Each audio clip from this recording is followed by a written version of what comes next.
Hi, everyone. Happy New Year. Hope you're doing well. I hope you had a good break and a good holiday.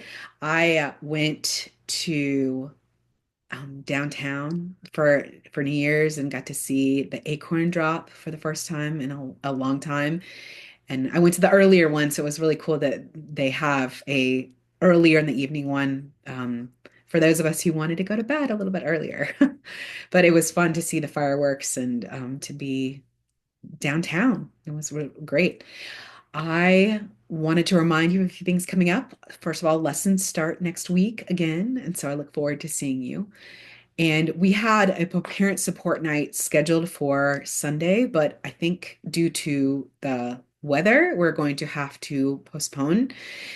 And that's okay. That's okay. We will figure it out, and I will let you know the new date.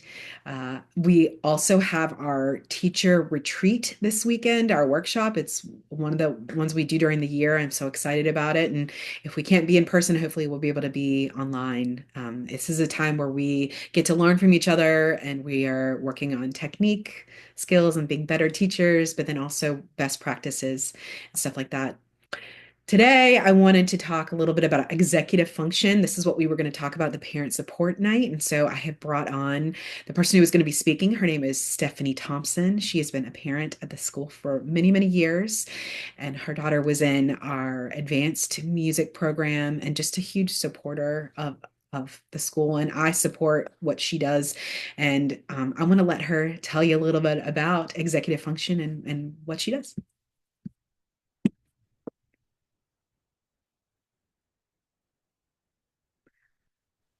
Hi, Stephanie. How you doing? Good. How are you? Good, good. So, I didn't know if maybe you wanted to tell everybody a little bit about yourself and what you do. Sure. I'm a speech language pathologist and an executive functioning consultant. So I have over 15 years. I have a national certification. I'm licensed in a few different states. I've worked with children and adults. I've been in schools. I've done private practice. I've pretty much done it all. And now you're working with me, I am. which I'm very excited about. It's Me too. for those of people like me who are distracted, who wonder where all the time went.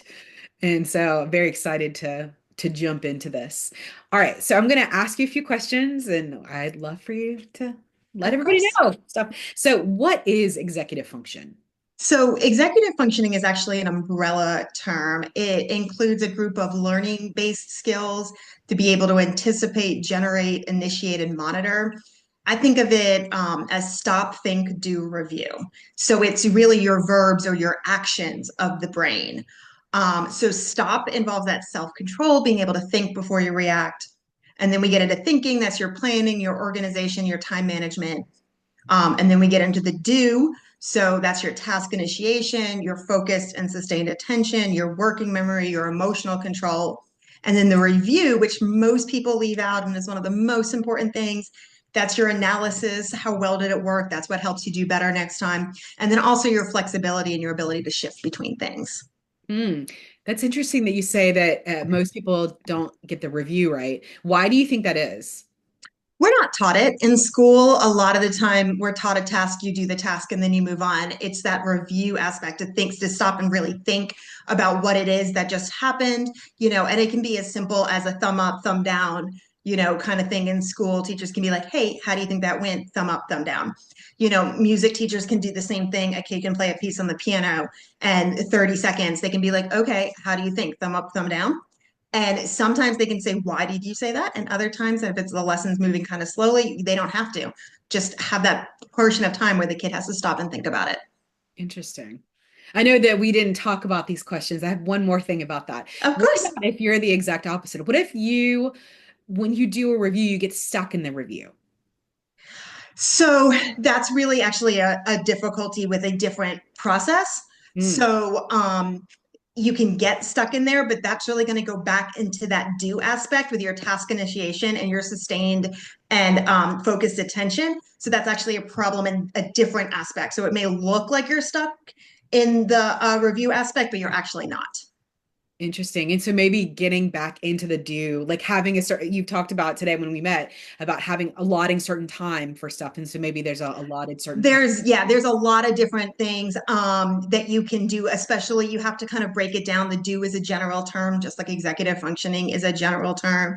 So you really want to know where is the breakdown, and often it's in more than one. But are you having trouble starting the task? Are you having trouble staying with the task? Are you having trouble in your working memory? Can you not remember all the directions or how to do the task? Or your emotional control. Do you think it's a bigger task than it is? You don't have that time estimation skill, and you're just going to get super frustrated, and you just can't handle, and then you have the temper tantrum before you've ever started. Interesting. So you find that more people have the not reviewing at all versus, A lot of people with executive dysfunction is what it's called. They actually have breakdowns in multiple places. I just find that review is what is not really taught to us. do you think that the majority of people in this world that have executive function dysfunction, I mean, is that something that you would say is pretty common, especially with like the digital age and stuff like that? I think it's probably more common. I also think that it's a term that is becoming more widely recognized. And whenever there's a disorder or something that happens that suddenly people are more aware of it, then you have a lot more people going, oh my goodness, I think I have that, than you did Mm. before. So it's really hard to answer that question. I think there's a lot more people coming forward and recognizing that it's a problem, either in them, their children, or both, than there has been in the past. But it's also something that is more generally recognized right now. Wow. Interesting. That's interesting. Can you give an example of an executive function? Like, Yeah, so let me kind of break it down into what it kind of looks like in kids or what it kind of looks like in adults. yes. So, in a child, you tell your child to practice, but they forget to practice. They can't remember what to practice. They don't remember what their warm up is. And I'm kind of specific this to your music school. They don't remember what songs they're working on.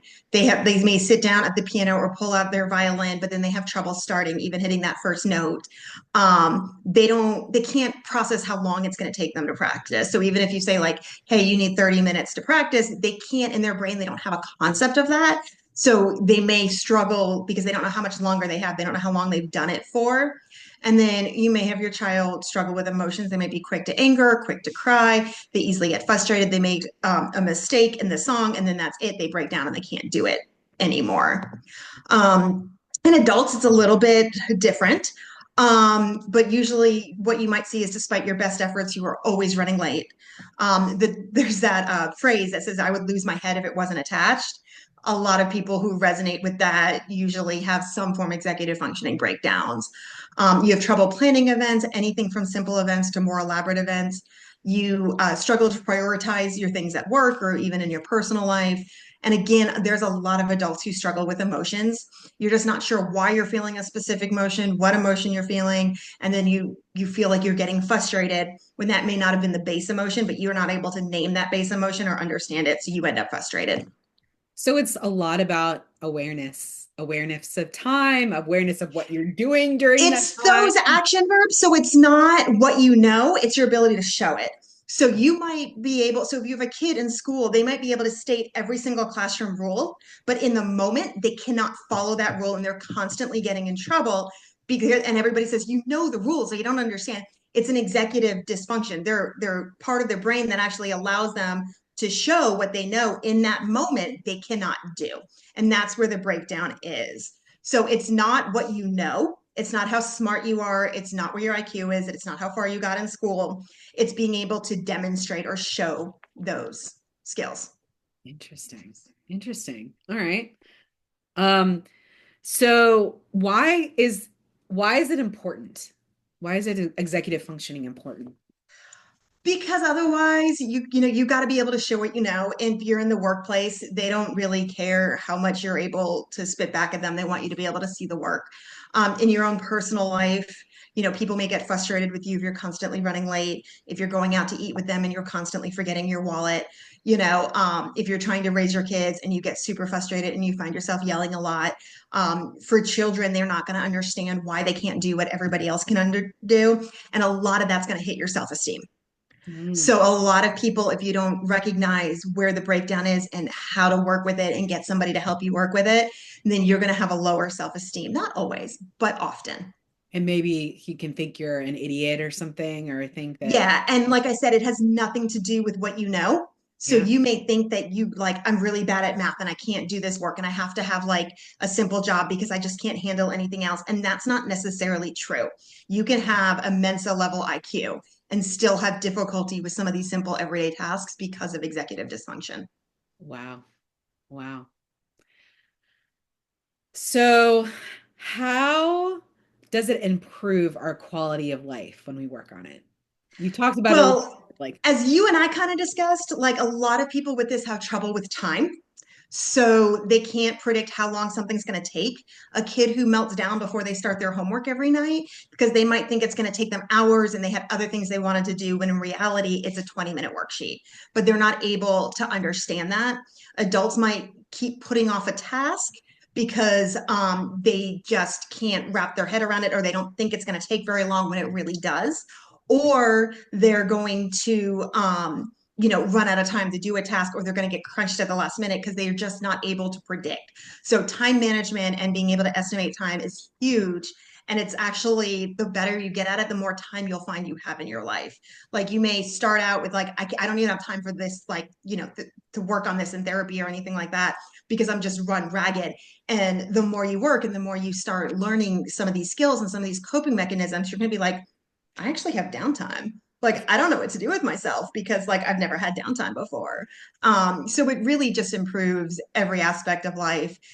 You're just going to find it easier. And if you're an adult and you have kids, then if you learn this stuff, you're going to be able to teach it to your kids. And then what we all kind of want for our kids, they're not going to have to go through what we went through. yeah, definitely.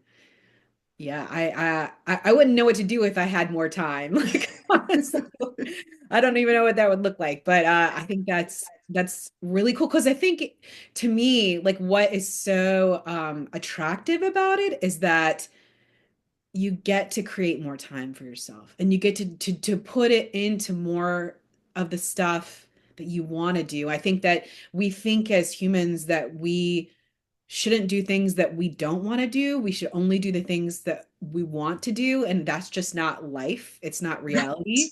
Like Yes, it's it's not. and I think there is just like this school of thought that we should only have to do the things that we want to do, that that's what life is about, is to only do things we want to do. And no, we have to challenge ourselves. We have to do, we have to experience kind of all the spectrum. Yeah, but not only that, if you have this and you work with it and you learn these coping mechanisms and somebody who, is an expert and it helps, you're going to feel better about yourself. So you're going to see those challenges and you're going to be like, I can do that. As you and I kind of discussed before, you have to be motivated. And there's three things that you need to be motivated. You have to be able to come up with a goal, like what you want, passing that challenge or being able to complete that challenge. You have to be able to be motivated to do it. You have to think it's achievable. If you come up with a goal that you just think, well, there's no way I can ever do that, it ends there. But this last part is you have to be able to make a plan to be able to do it. And that's where a lot of people with executive functioning issues break down. So they can come up with their goal, they can think it's super attainable, I can do this, but then they can't come up with a plan to make it happen. And the more that happens, the more frustrated you get. And then the more you're going to think you can't do anything. I think that that is gold. Could you say that one more time, the three things like Of about, course. I love it. So, in order to be or feel motivated, you have to be able to have a goal that you want to achieve. You have to be able to think that goal is attainable. And then you have to be able to make a plan to achieve it. I mean, doesn't that feel like more like control of your life is like put into your hands and you're not just like leaving it to chance, but you're actually like doing something. Assuming that you're a person who can make plans, yes. Otherwise, I think that sounds super overwhelming and people find it too difficult. And that's where, it really is okay to ask for help. Yeah, interesting. Do you find that there are more people that overwhelms them? Like the idea of like motivation like I that or think it depends on how old they are and how many times they've already failed. Ah, we've talked about this in earlier YouTube shows for me about failing, how failing is necessary, right? It's a necessary part of life. I know I failed a lot. So, It's only necessary if you can learn from it. oh, yes. And I think that So if you right. don't have the mental capacity or the skills or the coping mechanisms to learn from it, Yep. then it's only going to hit your self-esteem and there was no point. I think mistakes are very important, but you have to be able to learn from them. Mm. All right. Well, we only have a minute. My last question for you is how can we, you've said a little bit about this, but how can we relate this to the music world? So there are so many different ways. I'm going to try to be quick with it. So you can, if they have problems with self-control or turn taking, you can, take turns playing the instrument. As a parent, it doesn't matter if you actually can play or not, just that your child sees that you're trying. You can brainstorm the best time to practice. Maybe it's not when they first get home from school. A lot of kids will get buy-in if they develop a hypothesis because then they want to see if it's true.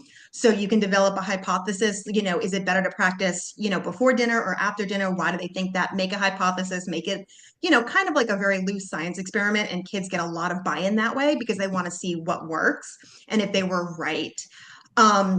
So a kid doesn't even need to be able to tell time in order to do it. You can take a clock and you can get some dry erase markers, most right on the face of a clock.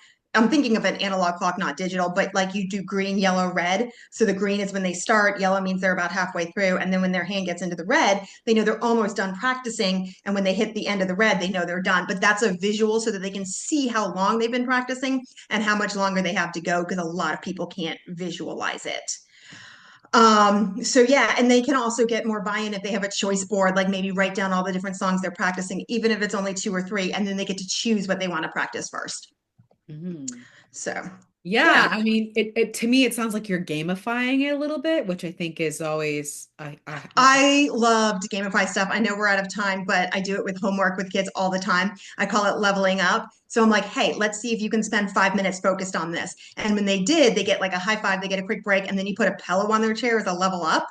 And then they have to see if they can spend 5 minutes sitting on a pillow on a chair. And then you add a second pillow or a third pillow because then it's a lot of fun and they're not so focused on the task and the time and whatever they're not doing. They have a lot more buy in because it's a lot more fun. And I know we're out of times, but there's ways to gamify it for adults too. I love it. I will, and I'll be learning more as I work with you. So I will report back. Really quick, so that our audience knows how can they reach you and set up So some. my company is called Know and Show Solutions. Again, it's being able to show what you know. And so my website is www.knowandshowsolutions.com. So if you get on my website, it has ways to contact me. I'm also on Facebook and TikTok and Instagram. So I have a lot of videos up there. So if you search for me, you should be able to find me by my company name. So lots and lots of videos that explain all different parts of executive functioning. And I'll put it below so that people will be Perfect. able to go through it. Thank you so much for coming on today. I really appreciate it. You're welcome anytime. All right, see you All soon. right. Bye.